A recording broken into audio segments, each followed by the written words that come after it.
No one told me the truth about sex before I had a lot of sex. Not the kind of truth that slides into schoolbooks or locker room talk or gets whispered at sleepovers under half-drunk breath. I had to live it.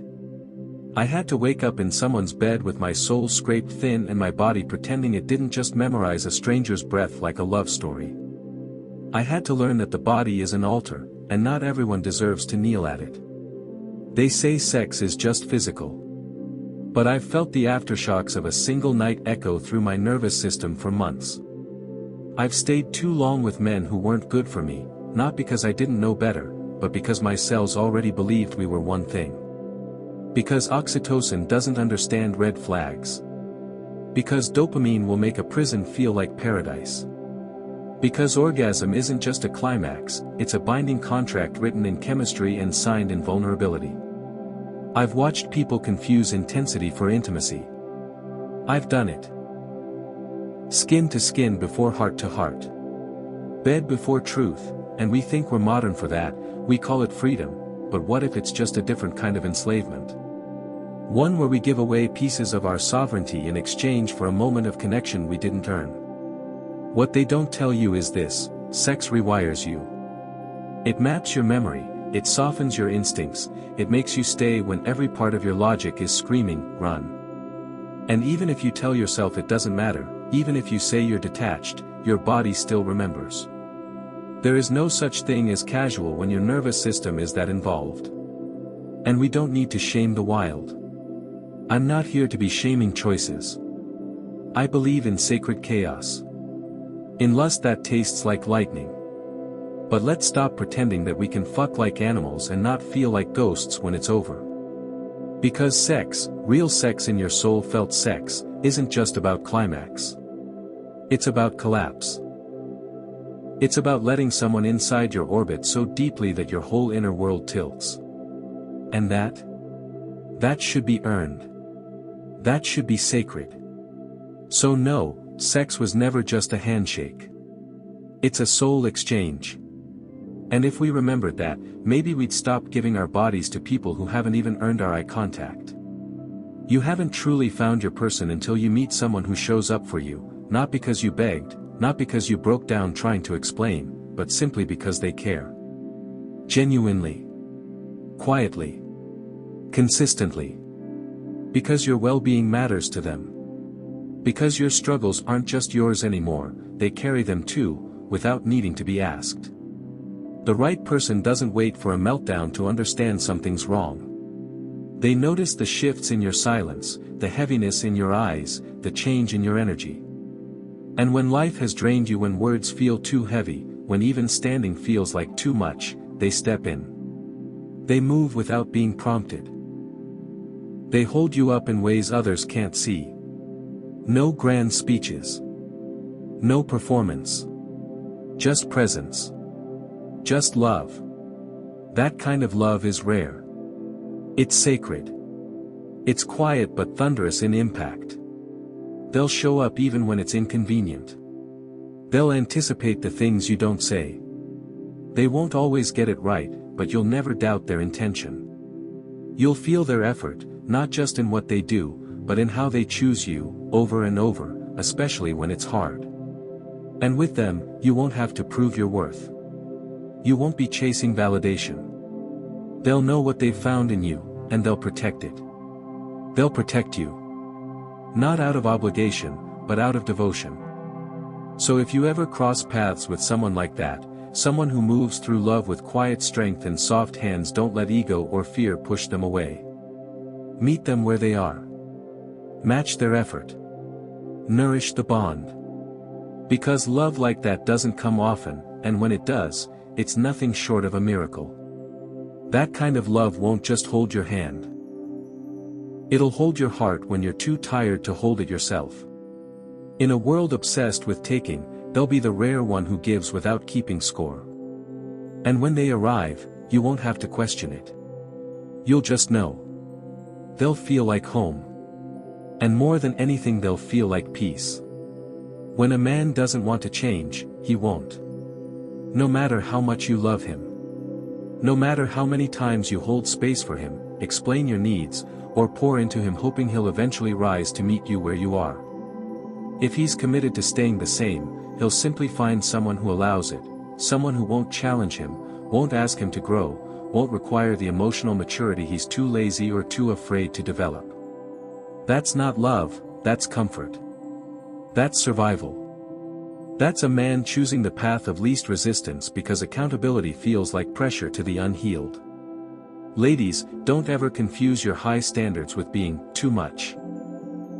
You're not asking for too much by wanting honesty, consistency, emotional safety, or partnership rooted in growth. You're asking for what a real man should already be working on before he even asks for your time. But when a man isn't ready to evolve, when he's still stuck in childish habits, still choosing ego over elevation, still avoiding hard conversations, your strength will intimidate him. Your clarity will feel like criticism. Your boundaries will feel like rejection. Not because you're doing anything wrong, but because he's not used to a woman who actually knows her worth. And so, instead of rising, he retreats. Instead of learning how to communicate, he'll say you're too emotional. Instead of matching your energy, he'll find someone who expects less, gives more, and requires absolutely no growth from him. Because that's easier. That's safer. That's someone he can manipulate without being challenged. But don't let that make you question yourself. Don't let his choice to settle for comfort make you shrink or second-guess your value. Sometimes, it's not that you weren't enough for him, it's that you were too much for the version of himself he's comfortable staying in. You were a mirror he wasn't ready to look into. A reflection of everything he could be if he was brave enough to grow. So let him go, let him be average if that's what he's choosing. But don't you dare water yourself down to fit into the life of a man who refuses to level up. You're not too much woman, he's just not enough man. And that's not your burden to carry. She's having a hard time letting go, not because she's blind to the truth, but because her heart is still tangled in everything she once held dear. She remembers every small detail, every late-night conversation, every silent moment they shared. Her mind plays it all back like a movie she can't stop watching, one where she keeps hoping for a different ending. She gave so much of herself, her time, her love, her trust, that walking away feels like erasing a part of her own identity.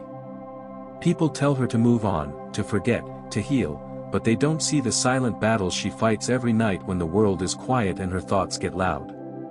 She lies awake wondering what went wrong, what more she could have done, and why something so beautiful had to fall apart.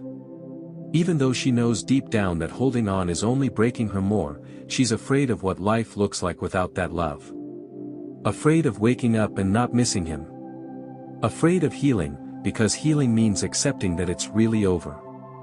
Letting go, for her, isn't just about forgetting someone, it's about letting go of a future she once dreamed of, a version of herself that believed love would be enough.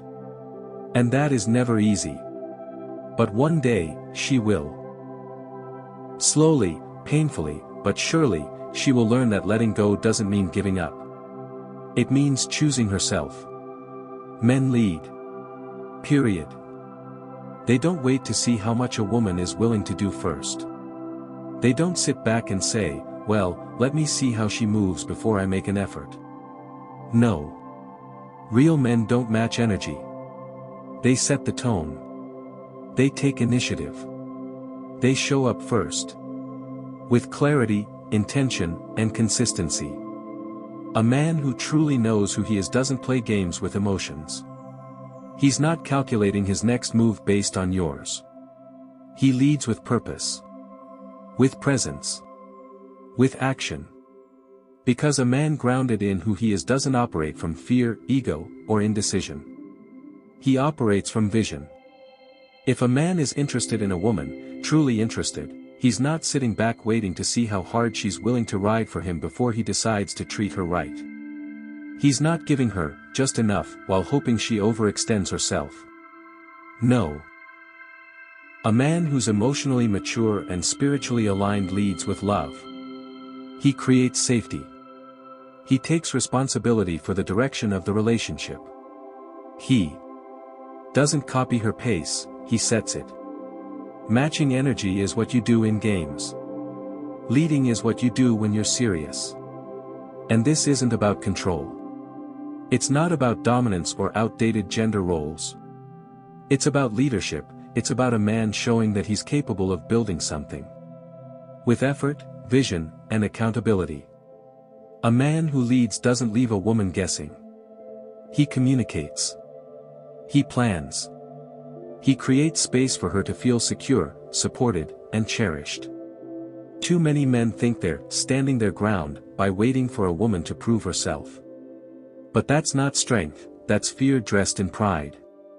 A man doesn't need to test her loyalty before offering her stability. He doesn't need her to prove she's worth it before he shows up with real effort. Because here's the truth. A woman with a good heart, good energy, and a clear mind doesn't need someone who can match her. She needs someone who can lead her. Someone who makes her feel safe to soften. To trust. To follow a man who knows where he's going. So no. Real men don't match energy. They establish it. They bring consistency where there's confusion. Direction where there's doubt. Leadership where there's potential. Your standards reflect your self-esteem. Sometimes the moment you raise your standards, you realize you've been asking for the bare minimum. You start to see how much you've tolerated, excused, accepted out of fear of being alone, fear of being too much, fear of seeming unreasonable. Your standards are not a punishment. They will only be presented that way by people who see being with themselves as a punitive experience. When you start moving differently, setting boundaries, and requiring more, the pushback is inevitable. People who benefited from your silence will label you difficult. Those who relied on your lack of discernment will suddenly demand empathy. But aggressive verbiage is never an indicator of applied knowledge. Most people who throw empathy around only do so when someone stops enabling the very behaviors that show they lack it. This is why you have to know the history of how you move before you allow someone to convince you otherwise. If you've been the one who always gives, always forgives and always bends, then understand that the discomfort you feel when you stop is not a sign that you're being unreasonable but a sign that you're finally choosing yourself. Standards require discipline, discernment and dependability. Discipline to uphold them when it's inconvenient. Discernment to recognize when someone is testing them. Dependability to ensure that you don't just set them for others but that you embody them yourself. Your standards are not an act of selfishness. They are an act of self-respect. And when you honor them, the right people, those who value what you value, will honor them too. People are too quick to adopt the structure that somebody else created to ease life's uncertainty. But it's not entirely your fault.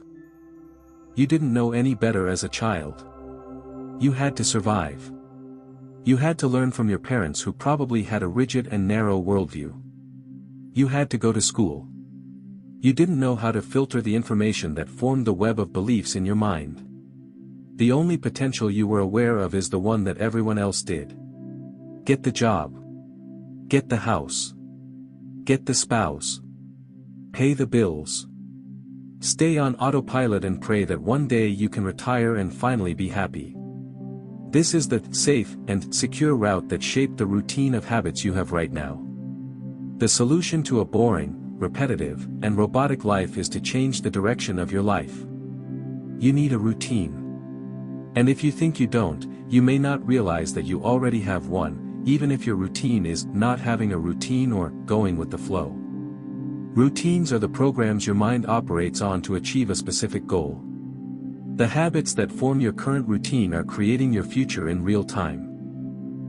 So if you want to stop building the dreams of others and start building your own, you need to launch into the unknown. Start with a vision for your future. Get clear on what you want out of life. If you don't know what that is, get clear on what you don't want out of life. It's much easier to know what you don't want through reflection, observation, and experience. From there, a rough image starts to form of what you do want. Start with what you know and refine it with experience as you discover new potentials for your life. Then, reverse engineer that vision into clear goals. Understand that goals are for clarity and direction. Their sole purpose is to help you make better decisions. Don't become a slave to them. Now, experiment with new routines. Write them out. Try deep work blocks, long walks, exercise, or extended periods of spontaneity and rest. Yes, those fall within a routine. Then, do it, and when you notice problems, improve the routine, let your goals evolve, and repeat the process. That's all there is to it. When a man doesn't want to change, he won't. No matter how much you love him. No matter how many times you hold space for him, explain your needs, or pour into him hoping he'll eventually rise to meet you where you are. If he's committed to staying the same, he'll simply find someone who allows it, someone who won't challenge him, won't ask him to grow, won't require the emotional maturity he's too lazy or too afraid to develop. That's not love, that's comfort. That's survival. That's a man choosing the path of least resistance because accountability feels like pressure to the unhealed.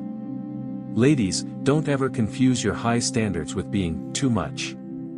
You're not asking for too much by wanting honesty, consistency, emotional safety, or partnership rooted in growth. You're asking for what a real man should already be working on before he even asks for your time. But when a man isn't ready to evolve, when he's still stuck in childish habits, still choosing ego over elevation, still avoiding hard conversations, your strength will intimidate him. Your clarity will feel like criticism. Your boundaries will feel like rejection. Not because you're doing anything wrong, but because he's not used to a woman who actually knows her worth. And so, instead of rising, he retreats. Instead of learning how to communicate, he'll say you're too emotional. Instead of matching your energy, he'll find someone who expects less, gives more, and requires absolutely no growth from him. Because that's easier. That's safer. That's someone he can manipulate without being challenged. But don't let that make you question yourself. Don't let his choice to settle for comfort make you shrink or second-guess your value. Sometimes, it's not that you weren't enough for him, it's that you were too much for the version of himself he's comfortable staying in. You were a mirror he wasn't ready to look into. A reflection of everything he could be if he was brave enough to grow. So let him go. Let him be average if that's what he's choosing. But don't you dare water yourself down to fit into the life of a man who refuses to level up. You're not too much woman, he's just not enough man. And that's not your burden to carry. Sometimes, you need to become so disgusted with yourself, your life, or your situation that you can't help but change. People tolerate things for too long and dig themselves into an inescapable hole of problems and responsibilities. As Malcolm X said, if you don't hate it, you will eventually tolerate it. The job you didn't care about in the first place that takes up 8 to 9 hours a day, leaving you a tired, purchase-happy consumer who tries to fill the inner void with material instead of behavior change. The relationship that's grown repetitive. The one where you brush one problem under the rug that silently splinters into 10 more that lead to an ambient anxiety that you can't shut off. Nobody else is going to do it for you. Most people don't care if you change. In fact, most of the time, they'll do whatever it takes to see that you stay the same. They don't see you as you. They see you as the image they've created in their heads of who you are. And when you decide it's time for a change, that threatens a part of their identity. Like a mother who still has the image of you, a 30-year-old, as a young child who needs help. There's a big difference between being hard on yourself and being so easy on yourself that it becomes the hardest thing in the world. You're allowed to hate things. You're allowed to become so disgusted at what you've become that you have no option but to slingshot in the other direction. Peace, love, and light is a delusion for those who don't understand that those things can't exist without their opposite. Most people try to focus on the positive, which helps, but isn't as powerful as focusing on the negative. Avoiding fear is one of the most potent motivators in doing something great with your life. You are psychologically wired to survive. But it can turn on you fast. You need a negative future to work away from and a clear, positive future to work towards. Focus 20% on the experiences you never want to live through again. You have my permission to hate them. Focus 80% on the potential you want to fulfill in your life to prevent yourself from drowning in hate. Be harder on yourself, but in a positive direction. Your liberation begins where the illusion ends. Reincarnation is not the doorway to freedom, it is the illusion that binds you to the karmic wheel, looping through relationships, identities, and timelines that no longer reflect your essence. This isn't about growth anymore. It's about remembering. Each return is a chapter written by the amnesia of your soul, caught in the dream of forgetting, bound by karmic contracts you never questioned. In love, in career, in family, the matrix feeds on attachment, comfort, and stories that keep you safely entangled in repetition. We meet the same energies in new faces, play out ancient roles, and call it fate, but this is the false script holding you away from truth. The moment you awaken, reclaiming your cosmic authorship, you no longer owe this realm another version of you. You are not here to repair what was, you are here to dissolve the storyline altogether. Time folds when you remember. Timelines collapse when you refuse to repeat. Ending the cycle means stepping outside of the reincarnation system entirely, no longer choosing return, but choosing liberation. It means seeing through the matrix's mirage, walking out with your memory intact, collapsing the karmic web, and closing every loop that recycles your pain. This is where the real initiation begins, in love that isn't loss, in purpose that isn't pain, in relationships rooted in freedom, not fear. This is not death, it is divine authorship. You are not here to loop through lifetimes. You are here to live in truth. This is the most radical act of liberation.